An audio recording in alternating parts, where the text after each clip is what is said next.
Hi loves! Welcome to Food Texture Series Episode 2.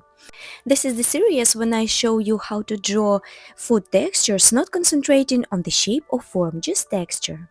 And in this video I'm gonna be showing you how to draw food textures of mango skin, pancake and lemon mousse. I'm gonna be drawing on smooth Bristol paper and gonna be using alcohol markers Copic Sketch. You can use any markers you like, just pick the similar colors and follow along. So let's get started with mango skin. So for the colors, I'm gonna be using light yellow Y21. Next is light orange YR12. Then light muted green YG61.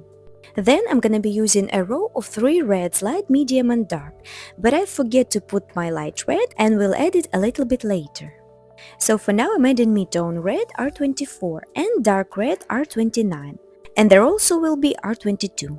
And for the highlights and textures, I'm gonna be using white colored pencil Carandache Luminance. The light is coming from top left, so I'm grabbing my light yellow color and adding it to the top left part. Moving on to my light orange and adding it to the top and central parts. Don't try to make those blends super smoothly. Your illustration will actually win if you'll add more textures. Going back to my light yellow and adding the transition smoother and adding a little bit more of textures too. Okay, now I've remembered about my missing light red R22 and now I'm grabbing this color. Adding this shade next to the orange and going over the orange too. Adding more textures. Going back to my light orange and blending the colors gradually. Taking my light yellow and blending even more. Now I'm taking my mid-tone red R24 and filling in the rest with this color.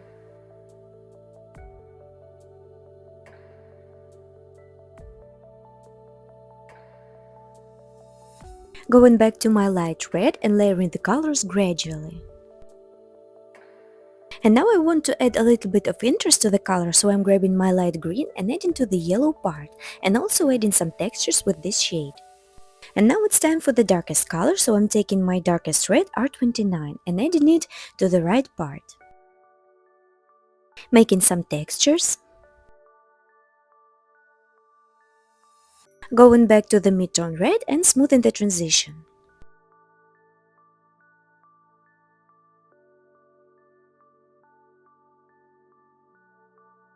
Grabbing my light red R22 and blending and adding textures. And now it's time to add some textures with white colored pencil. And now I'm making dotting textures all over the place and making the highlight on the top left part.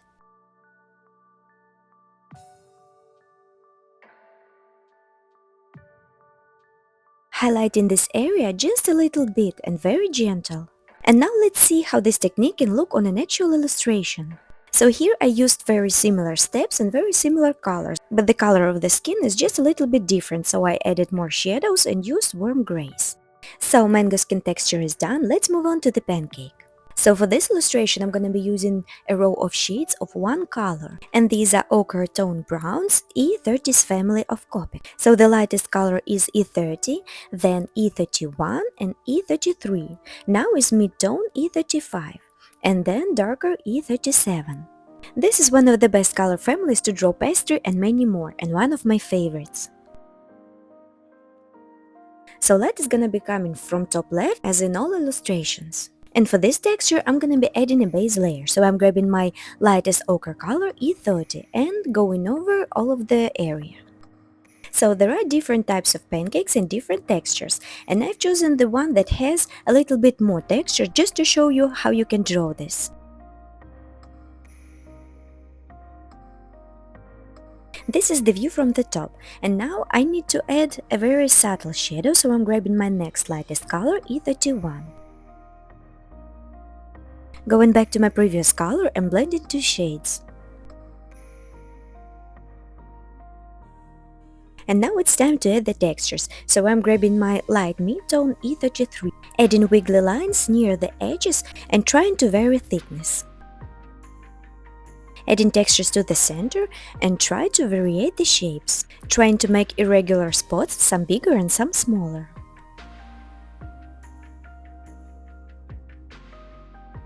Going back to my lighter ochre color E31 and adding more textures. Taking my mid-tone ochre color E35 and darkening the textures to the right bottom part, but also adding a little bit to the top left. Grabbing my darkest color E37 and darkening the textures to the right bottom part. Going back to my previous mid-tone E35 and blending the darker spots. And now I want to soften the textures, so I'm taking my lightest ochre color E30 and going over the top left part. Doing the same with my second lightest color E31 and going over the right bottom part. I feel like I want to add more texture, so I'm taking my mid-tone ochre E35, trying to make bigger clusters of the textures. Taking my lightest E30 and making smoother blend. So this texture is done, and now let's look how this may look in an actual illustration. So here I used the same technique, just in other colors. I used more muted oranges here, but now I like more the colors that I showed you in the textures. So the surface of the pancakes is distorted by the perspective, but the technique is the same. Okay, let's move on to the last texture for today, to the lemon mousse, and I'm gonna be using my graphite pencil to add a little bit of sketching. Dividing the slice to the highlighted and shadowed parts, adding cookie crust and 3 layers of the mousse. Lightening the sketch with my kneaded eraser.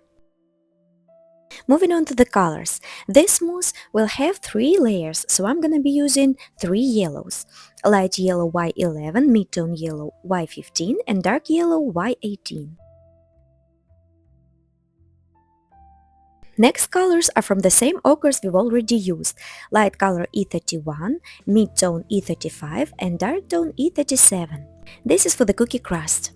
And in this illustration, I want to show you the magic of grays in food illustration. I'm gonna be building the values with the grays. As well as I have warm yellows, I am using warm grays. Very light warm gray W0, light gray W2, and warm mid-tone gray W4. Let's start with the mousse layers. I'm taking my lightest yellow Y11 and going over the highlighted section.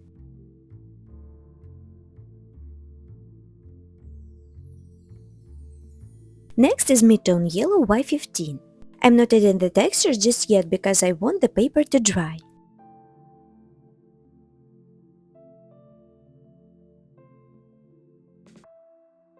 And the darkest yellow Y18.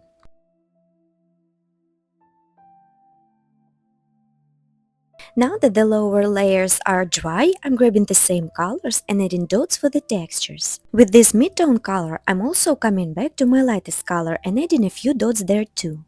And doing the same with my darkest yellow, putting dots on the middle layer. And for the darkest layer, I'm waiting just a little bit for the paper to dry and adding the same spots again with this color to make them a little bit darker. Now adding textures and highlights with my white colored pencil, making dots and semicircles, and also vertical lines for the marks from the knife. And now let's add the underlayer with help of my warm grays. I'm taking my light warm gray W2 and adding this color for the mid-tone and dark layers. This underlayer will not only make the shadowed part darker but also muted in vibrance. Grabbing my lighter gray W0 and adding it for the lightest yellow. And for the darkest layer I'm going over with my W2 again. And now I'm gonna be adding my yellows on top of this underlayer. Starting with my lightest yellow Y11. Look how this color became darker and not so vibrant, perfect for the shadows. Moving on to my middle layer and covering it with my mid-tone yellow Y15. And the last layer is dark yellow Y18. Now I want to enhance the shadowed part, so I'm taking my light warm gray W2 and adding it to the edge of the shadowed part of dark and mid-tone yellows. And for the light layer, I'm darkening the edge with my lightest W0. And now I'm making the textures the same as I did on the highlighted areas. The textures will be less visible, and that's the good thing for the shadowed part.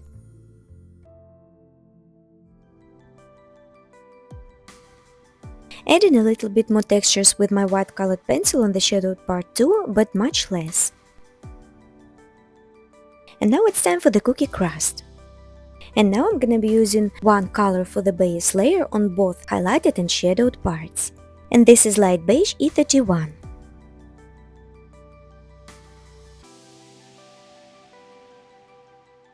Let's build the values on the highlighted part first, moving on to my mid-tone ochre color E35 and making dotting motions on the cookie crust. Going back to the previous color and blending the texture. Grabbing my darkest color E37 and adding deeper shade. Smoothing the blend with mid-tone E35. Adding dots for the textures and highlights with my white colored pencil. Adding the shadow to the cookie crust with my mid-tone warm gray W4. And now building the values on this underlayer, starting with the mid-tone ochre E35.